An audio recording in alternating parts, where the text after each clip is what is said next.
Okay, hi everyone, this is Koinzell here. Today I'm doing a quick video, a guide on Dark Knight slash Shadows, PVE and PvP skill setup as per the request from one of you guys in the comments. So without further ado, okay. After going through the skills, I'll probably touch a bit on how does Shadow fare in group PvP as well. Okay, so this is my setup for PVE. So once you go to Ascension class, there's no real order per se, but basically this is as I've mentioned in my previous video, this is a great DPS skill for farming, for PVE. Okay, this is of course in as well, super armor, so it helps a lot, especially in boss rush where you may get knocked down. You don't want to be knocked down in the boss rush if you want to farm quickly. Okay, so now in terms of the weaker skills, right, it's actually between these two skills. This, because it's slow. You can see it's really slow, especially that second slash, and it's not a big area unlike what you have here, for example. Okay, so for this skill itself, the problem is it looks good, but the slashing speed is a bit slow. But there are some merits in using this skill, which I will share later once I do a quick run through. Okay, actually, you know what? Let me just share it now. Okay, so basically, you should use this skill over this skill if you are in a map where your CP is high enough such that one slash from this can kill a mob. Why? Because this skill, when it kills someone and it detects someone behind shadow, she will actually turn. In other words, right, if you can kill an enemy with one slash, she will automatically pivot to the nearest enemy and continue slashing. So in essence, right, she can actually attack in all four directions using this skill. So that is the benefit of this skill. But the damage is not high, it's 290% only. So it's really in the event where your CP is high enough that it merits a use of this. And you may ask me, in what kind of scenario would you actually go to a map where you have high CP and yet still want to go to that map? Yeah, as in your CP is much higher than that map. Why would you want to go to that map? Well, there are two kinds of scenarios that will happen. First one would be the story mode coming out too slow compared to the rise of your CP. That was an actual situation for us. But for you guys, given that you have so much content to catch up on as opposed to the Korean and Taiwan servers, right? Unlikely you have this situation. But in the Hadum mode itself, where when they first released the Hadum mode, you actually can go to every single map in the entire storyline in the continent itself. So all these areas, right? There's so many different areas, right? Almost all of them, other than the towns, except for a few selected towns, they actually have a Hadum mode. So what happens in Hadum mode is that there is still value in going to the lower CP Hadum mode maps. Why? Because you actually get CP from farming the knowledge level. CP from farming knowledge level. I'll definitely go more detail in a Hadum specific map. But basically, right, with this, right, I hope you guys can appreciate why is it that you will have scenario where you have a much higher CP than whatever the map is looking, whatever the map's mobs have. So that is where this skill becomes good in PvE. Yep. Personally, I use this skill in PvE because I just find that it has higher. It's just faster. Instead of 4 slashes, it's 2 slashes. Even though the 2 slashes are slower than each of the slash in the 4 slashes. It also helps that it actually recovers more MP because shadow skills, right? There is this ability to consume mana MP for specific effects. So for this skill it has, but I am not using it because I find that it's a waste of mana. The only skill I have with the increment is this skill, where it actually gives you one additional hit, which makes it very worthwhile. But the one thing to note is that the reason why I only turn on 1 instead of all is that if you turn on all, your mana consumption will not be able to catch up. Because when you turn it on, you consume mana and you no longer restore mana. So if you look here, most of shadow skills actually restore mana. Yeah, this. This is actually pretty good in PvP because it's a fixed damage per second, but still not good enough for me to warrant it to using it. It helps, but I don't usually triggers it until I remember or I know I have a tough 6 wall fight ahead of me. Then yes, I would trigger this. I would activate this. Okay. Okay. So my setup for PvE is actually very simple. So the only skills that I do not use are here. This is your level 70 skill. Everyone has this buff. The reason why I don't use this is that most of the time, back then, right, my CP was high enough such that I am able to withstand the highest CP map without taking too much damage. So I do not need this health recovery. The health recovery does help a lot in reducing the potion consumption rate. So if I don't need this, what happened was that I went for this instead, the dash attack. It doesn't do a lot of damage, but it helps connect your attacks between groups of mobs while you're attacking, and it also helps with the boss. So the skills that we can equip here maximum is 8 skills. So I drop this. The range, which is I think is quite straightforward. This is obviously a PvP skill. There's no merit in using it in PvE at all. And the level 70 buff. Now, if you guys find yourself in a situation where the level 70 buff is useful for you, and you don't want to drop it, right? What you can do is to take this and drop the dash attack in return. So your PVE stated capability is all still there. And the reason why I say that I don't like this skill but I still use it instead of just removing it, right, is that shadow skills are all very fast. If you look at it, the animation is quite short. It's usually it's just one swing, one attack. Yeah, so you see, it's all one swing, one attack.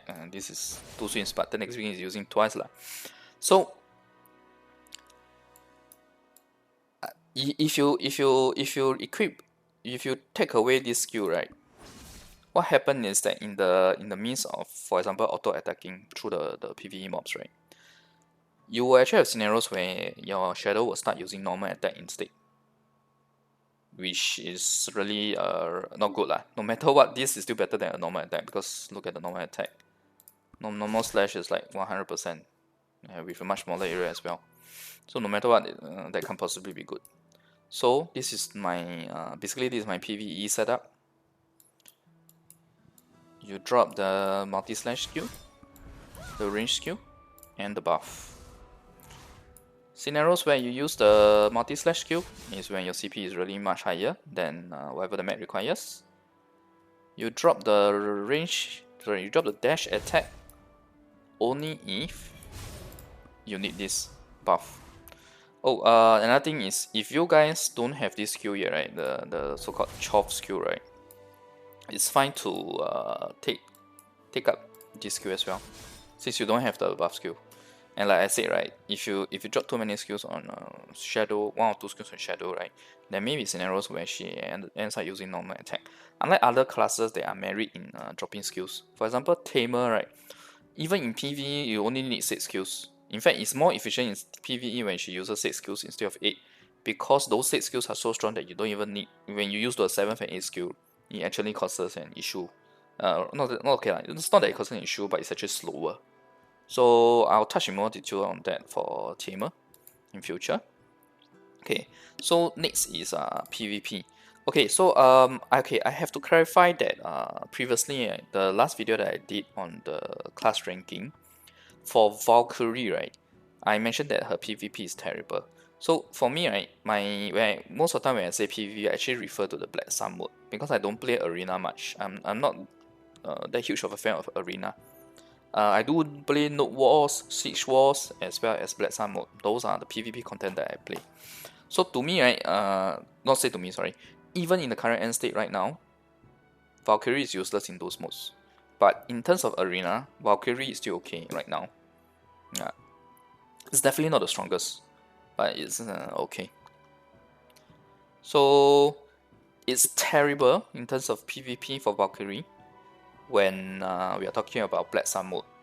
When you are trying to train someone, yes, her skills just come make the cut. And in terms of like Node Wars, Siege Wars already shared what is her main use, which is just to grab someone, provide a CC. Yep. Okay, so now let me go into detail on my PvP setup for those 3 modes that I mentioned. You notice right off from the bat that I'm not using this skill. Why? Because this skill, the purpose of this skill, right, is for farming really, because it covers a big huge area,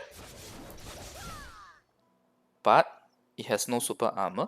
The damage is not as fantastic as the other skills that she has, where with one swing you do a lot more damage than this. So I really don't recommend taking this, especially in group wars, group PvP, right? Like Node Wars, Siege Wars. If you take this, once you use this, right, most of the time you'll find that in the midst of swinging or turning, you'll be knocked down or knocked back, and you'll be taking a lot more damage instead. So there's really no point in using this skill in PvP. This skill, if I don't talk about arena, because the super armor effect doesn't apply in arena, but it applies in group war, group PvP like Node Wars and Siege Wars, as well as Black Sun. So I'm not sure whether you guys have this effect, because this was something that was added quite late for us. But if you have, then the same thing applies where arena. This is something that you may not want to use. Okay, so in PvP, I think I mentioned just now in PVE, right? These 2 skills are weak. So not to, of course, for PvP they are weak to me as well, so I don't use them. Okay, dash attack is really good in all modes of PvP, including arena, because this dash attack is actually one of the fastest. It's like it's kind of like Dragon Ball Z, you know, when Kakarot does that instant teleportation with the attack at the same time. It's almost at that level, and it has super armor. It causes a stun.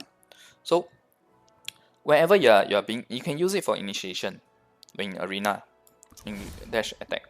You can also use it in, for example, Black Sun, as well as group PvP. Likewise for the range, right, you can also use it to initiate, because it also causes a stun. This skill is also great for initiation because it has a defensive effect against the front.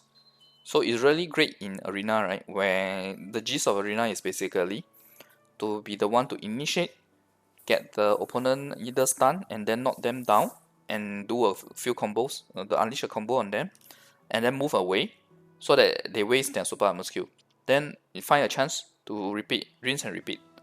So that is the gist of arena at the high level play right now. Even though I don't play arena much, right, I still keep myself up to date with the arena situation because I watch the videos, etc. So especially from the Korea broadcasters, so I can tell you that Shadow is actually not too bad in PvP. I wouldn't say she's overwhelmingly good, but she's really not bad. You just need to use her in a careful way in terms of choosing the right moment to initiate and to attack. And it really helps that her skills are quite fast, especially this skill. This skill is really good in PvP because it leaves that area of damage here, and you need to time it correctly such that once you use that, you try to keep them within that area. Okay. For PvP, I'm not going to touch more on Black Sun because in my previous video I already touched on how to use her effectively in Black Sun, and that's really important because Black Sun is something that even if you're not a PvP fan, you'll still be playing it because the rewards you really need it for your main character in terms of progression. So that's why even though I don't play arena, I'm still playing Black Sun, and I definitely still play Node Wars and Siege Wars because those are like your guild activities. So to sum up, right, Shadow is fairly decent. Shadow is good in PvE and fairly decent in PvP. She's somewhere in the middle, honestly speaking, in terms of our current end state. Because we have other much stronger classes like the Meihua Awakening, we have Mystic, we have Striker. All these are stronger in PvP. Yep. So that ends my video here. So hope the skill guide helps you guys.